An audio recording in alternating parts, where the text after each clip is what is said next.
Hello students, I am Pankaj sir and today I welcome all the students of class 10. I am here to teach you a very nice poem from your English book First Flight, and the name of the poem is A Tiger in the Zoo, which is written by Leslie Norris. Students, this poem is a comparison between two different tigers. The first, a tiger who is in the zoo, and the second, tiger who is in the forest. Students, you know, the tiger which is in the zoo has a very limited area of walking, but on the other hand, the tiger which is his natural surrounding, his attitude, his activities, his body language is different from the tiger which is in the zoo. इस कविता में कवि ने बड़ी ही सुंदरता से जंगल में रहने वाले बाघ और जू में रहने वाले बाघ के बीच तुलना किया है। बाघ जो चिड़ियाखाना में है, जू में है, उसका एटीट्यूड कैसा है, उसका बॉडी लैंग्वेज कैसा है, उसकी एक्टिविटीज कैसी है, और जो जंगल में है उसका बॉडी लैंग्वेज, उसकी एक्टिविटीज और उसका बॉडी लैंग्वेज एटीट्यूड कैसा है, इन सब की तुलना इस कविता में की गई है। तो आइए हम इस कविता के, इस पोएम के स्टेंजा को देखते हैं। स्टेंजा के साथ साथ हम इसके एक्सप्लेनेशन को देखेंगे, रिलेटेड क्वेश्चंस को देखेंगे, और जो पोएटिक डिवाइसेस यूज किए गए हैं इस पोएम में हम उसको भी जानेंगे। So here is your first stanza. He stalks in his vivid strips the few steps of his cage on the pads of velvet white in his quiet rage. That means this stanza belongs to the tiger which is in the zoo. Stalks walk with pride, vivid strips, clear bright line, pads of mattress, velvet, a soft cloth, rage, that means anger. He stalks in his vivid strips a few steps of his cage. यानी वह बड़ी गुस्से में अपने चमकीले स्पष्ट धारियों के साथ अपने पिंजरे में कुछ कदम चलता है। On pads of velvet white, जिसके पैर जो हैं गद्दीदार हैं, मखमली हैं, उनके चलने की आवाज नहीं होती है। इन हिज क्वाइट रेज, और वो गुस्से में भी है। कौन? ही किसके लिए रेफर किया गया है? तो टाइगर के लिए। किस टाइगर के लिए? जो पिंजरे में है, जो जू में है। अब इससे रिलेटेड जो क्वेश्चंस हैं, who is here in the first line refers by he. यहाँ ही के द्वारा किसको बताया गया है? The tiger. Where is he at present, वह अभी कहाँ है? He is inside the cage in a zoo, वह अभी पिंजरे में, जू में है। Find the word from the stanza, that means walk. इस स्टेंजा से हमें वो शब्द निकालना है जिसका मतलब होता है वॉक। तो क्या होगा? It is stop. Let's see the poetic devices used in this stanza. The first poetic device is rhyme scheme. The rhyme scheme of this stanza is A B C B. Okay, how? Let's see. The last word of first line strips, the last word of second line cage, the last word of third line quiet, and the last word of fourth line is raise. So आप यहाँ देख सकते हैं strips, cage, quiet, raise. Strips different sound दे रहा है, cage different sound है, quiet different sound है, लेकिन रेज जो है उसका साउंड केज से जो है वो मैच कर रहा है, उसका राइम हो रहा है। तो इसका राइम स्क्रीम अगर हम स्ट्रिप्स को ए मानते हैं, केज को बी मानेंगे, तो क्वाइट जो है ये भी डिफरेंट है, इसको सी मानना पड़ेगा। फिर रेज जो है वो केज के जैसा है, तो इसका राइम स्कीम क्या हो जाएगा students? A B C B. क्या होगा? A B C B. So what is the rhyme scheme of this stanza? A B C B. Okay, understand? Let's see the next poetic device personification. Personification क्या होता है? In any poem a creature is personifies by the words using he, you, like this is called personification। तो यहाँ tiger को एक human being की तरह represent किया गया है। टाइगर की तुलना ह्यूमन बीइंग की तरह की गई है क्योंकि ह्यूमन बीइंग के लिए ही का यूज किया जाता है। तो यहाँ पे ही जो शब्द है वो पर्सनिफिकेशन होता है। Next poetic device is enjambment. Enjambment का अर्थ क्या होता है? जब किसी पोएम में लगातार 2 या 3 लाइन बिना किसी पंक्चुएशन मार्क के यूज की जाती हैं, उसके बीच में कोई पंक्चुएशन मार्क नहीं आता है, तो उसको इंजाममेंट कहा जाता है। जैसे आप देखें फर्स्ट एंड सेकेंड लाइन, आप देखिए फर्स्ट लाइन में लास्ट में या बीच में या कहीं भी कोई भी पंक्चुएशन मार्क नहीं है, सेकेंड लाइन में लास्ट में केस के बाद कॉमा दिया गया है, तो ये दोनों लाइन जो है इंजाममेंट के अंतर्गत आते हैं। The next poetic device is imaginary. Imaginary का अर्थ क्या होता है? इमेजरी का अर्थ होता है कि यदि पोएट किसी इमेज को क्रिएट कर रहा है किसी पोएम में किसी एक्शन वर्ड के द्वारा, तो उसको हम इमेजरी कहते हैं। जैसे आप देखिए इसमें टाइगर के एक्शन को दिखाया गया है कि स्टॉक्स चलता है, तो हमारे मन मस्तिष्क में एक चित्र बनता है, एक प्रतिबिंब बनता है, जिस प्रतिबिंब में हम कल्पना करते हैं कि वो टाइगर ऐसा करता होगा, टाइगर वैसा करता होगा, तो वह आपका है इमेजरी। और उसके बाद है नेक्स्ट पोएटिक डिवाइस ऑक्सीमोरन।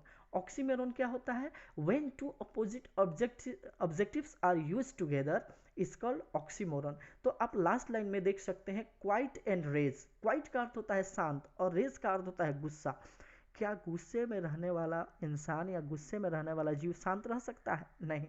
तो क्वाइट रेज का जो है अपोजिट वर्ड है, तो यह यहाँ पे ऑक्सीमोरन के अंतर्गत आता है। ये इसके पोएटिक डिवाइसेस हैं जो यहाँ यूज किए गए हैं। ठीक, ऐसे ही हर स्टेंजा में आपको पोएटिक डिवाइसेस मिलेंगे जिसको मैं एक एक करके बताते चलूंगा। तो so let's see the second stanza of this poem. Stanza second, he should be lurking in shadow, sliding through long grass near the water hole where plump deer pass. Lurking, that means staying hiding. Sliding, that means walking with ease. Plump, that means fat. कहता है कि he should be lurking in shadow, उसे घात लगाकर छिपा होना चाहिए। Sliding through the long grass, लंबे लंबे घासों पर उसे फिसलना चाहिए। Near the water hole, कहाँ? जहाँ पानी का स्रोत हो। वेयर प्लम डियर पास, जहाँ पे जो मोटे मोटे हिरन हैं, you know the most important prey of tiger is deer, you know बाघ का जो सबसे पसंदीदा शिकार होता है वह हिरन होता है। तो वही कहता है कि उसे कहाँ होना चाहिए? उसे पानी, जहाँ पर पानी का स्रोत हो, वाटर बॉडीज हो, वहाँ पे घात लगाकर छिपा होना चाहिए। उसे घासों पे फिसलना चाहिए और जहाँ पे मोटे ताजे हिरन जो होते हों आ रहे होते हों, ताकि उनका वो आसानी से शिकार कर सके। ठीक है, तो इस पे क्वेश्चन आंसर है। देखिए, how does the tiger walk through the grass? The tiger walks through the grass like sliding. What for does he lurk in the grass? He lurk in the grass for food. उसे कैसे, किस लिए घात लगा के छिपा होना चाहिए? किस लिए छिपना चाहिए? तो भोजन के लिए, फूड के लिए, शिकार के लिए। Find a word from the stanza that means staying hiding. आपको इस स्टेंजा से वह शब्द निकालना है जिसका मतलब होता है staying hiding, it is lurking. So again the poetic devices, you know the rhyme scheme is the first poetic device, and you can see shadow, grass, hole, pass.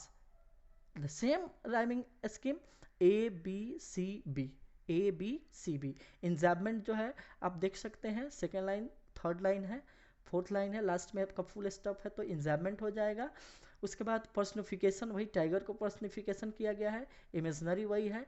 Imaginary में हम देख सकते हैं कि टाइगर के स्लाइडिंग, एक्शन वर्ड क्या है? Sliding, hiding, यानी उसे छिपा होना। तो हमारे मन में एक प्रतिबिंब बनेगा, कैसे फिसलता होगा, ऐसे फिसलता होगा, ऐसे छिपा हुआ होगा। ये वर्ड जो है आपके पर्सनल इमेजनरी को दिखाते हैं। Okay, let's see the third stanza of the poem.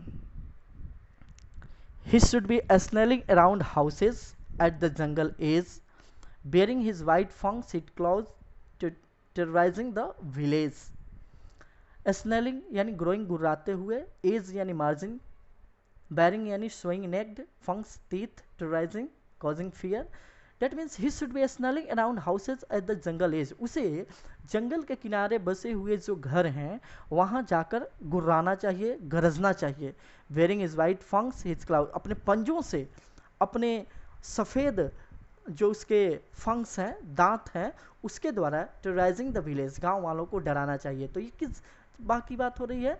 तो ये जंगल वाले बाघ की बात हो रही है। ओके, यानी उसे जंगल के किनारे जो घर हैं, गांव है, बसे हुए हैं, वहाँ के लोगों को जाकर अपने पंजों से, अपने दांतों से उसे क्या करना चाहिए? डराना चाहिए।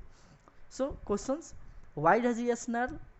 ही snarl due to anger and hunger. बाघ जो है क्यों गुराना चाहिए? तो गुस्सा के कारण, भूखा है इसलिए उसे गुराना चाहिए या गुराता है। How does he show his presence? वो कैसे अपनी उपस्थिति को दिखाता है?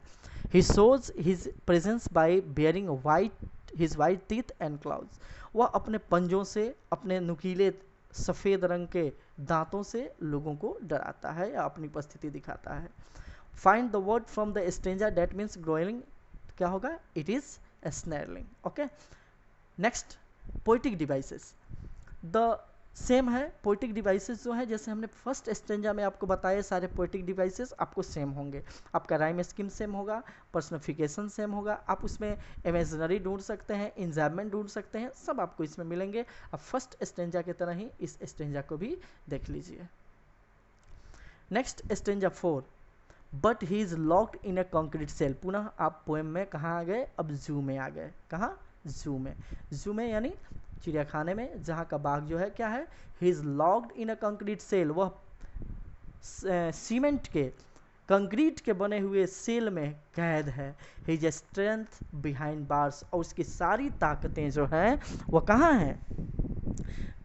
बाहर में, यानी लोहे के पीछे कैद हैं। Stalking the length of his cage, वह सिर्फ अपने पिंजड़े में ही टहलता है। इग्नोरिंग विजिटर्स, और अपने आने वाले लोगों को, जो इसके विजिटर्स हैं, उनको इग्नोर करता है, अनदेखा करता है, ध्यान नहीं देता है। क्वेश्चंस क्या है? Where is the concrete cell? Concrete cell कहाँ है? The concrete cell is inside the zoo. Concrete cell कहाँ है जी? जू में है। What is the attitude of the tiger towards visitors? बाघ का एटीट्यूड, वो अपने विजिटर्स जो उसके हैं उसके प्रति कैसा है?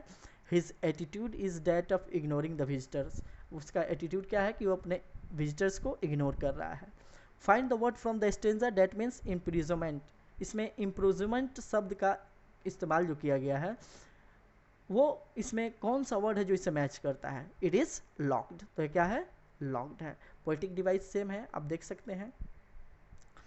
And last stanza, he hears the last voice at night the patrolling cars। उसने पेट्रोलिंग करते हुए, गश्त पे जाती हुई गाड़ियों की आवाज़ पिछली रात को सुना।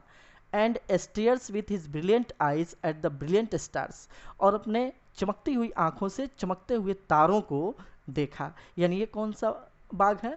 तो this tiger is related to the forest because he is in his open areas, so you can say this stanza refers to the tiger in the forest. Let's see the question answer. Where does the voice come from? आवाज कहाँ से आती है? It comes from the patrolling cars. How does the tiger look? बाघ कैसा दिखता है? The tiger stares the shining star. किसे देखता है? चमकते हुए तारों को। Find the word from the stanza, that means looking intently, it is staring.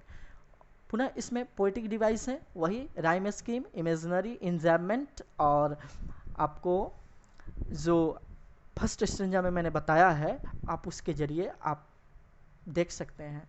यदि आपको कोई भी समस्या हो तो आप हमारे कॉन्टैक्ट नंबर पे भी कॉन्टैक्ट कर सकते हैं, आप हमारे कमेंट बॉक्स में भी जाके लिख सकते हैं। आप बेहतर जानकारी के लिए ज़्यादा से ज़्यादा इस चैनल को सब्सक्राइब करें।